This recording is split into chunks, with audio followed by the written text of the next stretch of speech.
माझ्या बाळाला काहीच कमी पडू द्यायचं नाही. आजकाल हे वाक्य जवळपास प्रत्येक घरी ऐकायला मिळतं. 12-15 वर्षांची मुलं मुली प्रेमात पडतात या संदर्भातलं मी एक रील बनवलेलं होतं आणि त्यानंतर अनेक पालकांचे मला कॉल आले, अनेक मुलांचे मी काउन्सिलिंग देखील केलं आहे.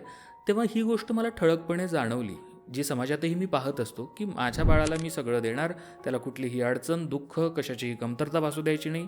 अनेक आईबाबांनी आपल्या आयुष्यात संघर्ष अनुभवलेला असतो, त्यामुळे कदाचित त्यांना असं वाटणं स्वाभाविक आहे. पण मला वाटतं मुलांनाही थोडा स्ट्रगल पाहू द्या, करू द्या. कधीकधी अतिचं प्रेम हळूहळू चुकीचं वळण घेतं. मग ते मुलांना चिडचिडं, हट्टी आणि स्वतःच्या भावना नियंत्रित न करू शकणारं बनवतं.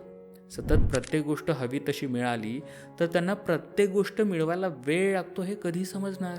जर आपण फिनान्शियली प्लॅनिंग करतो ना, तेव्हा नीड्स आणि वॉन्ट्सचा विचार करतो. त्याचप्रमाणे मला वाटतं, समजा मुलं 10 गोष्टी मागतायत तर एक नीड्स वाटतील अशा 2-3 गोष्टी लगेच द्या.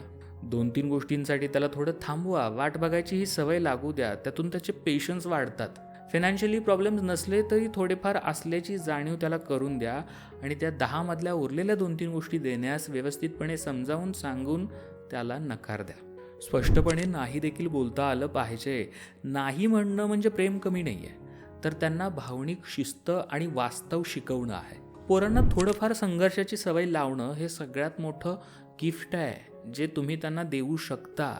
कारण आयुष्य हे वाटतं तेवढं सरळ आणि सोपं नसतं हे एव्हाना आपल्याला कळालंच असेल. आणि हे जितकं लवकर समजेल तितकं त्यांचं आयुष्य चांगलं बनेल असं मला वाटतं बरं का. म्हणजे तुम्ही सगळे त्याच्याशी सहमत असालच का माहिती नाही.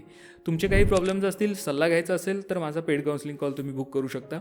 अधिक माहितीसाठी व्हॉट्सअप करा 8010093939 या क्रमांकावर.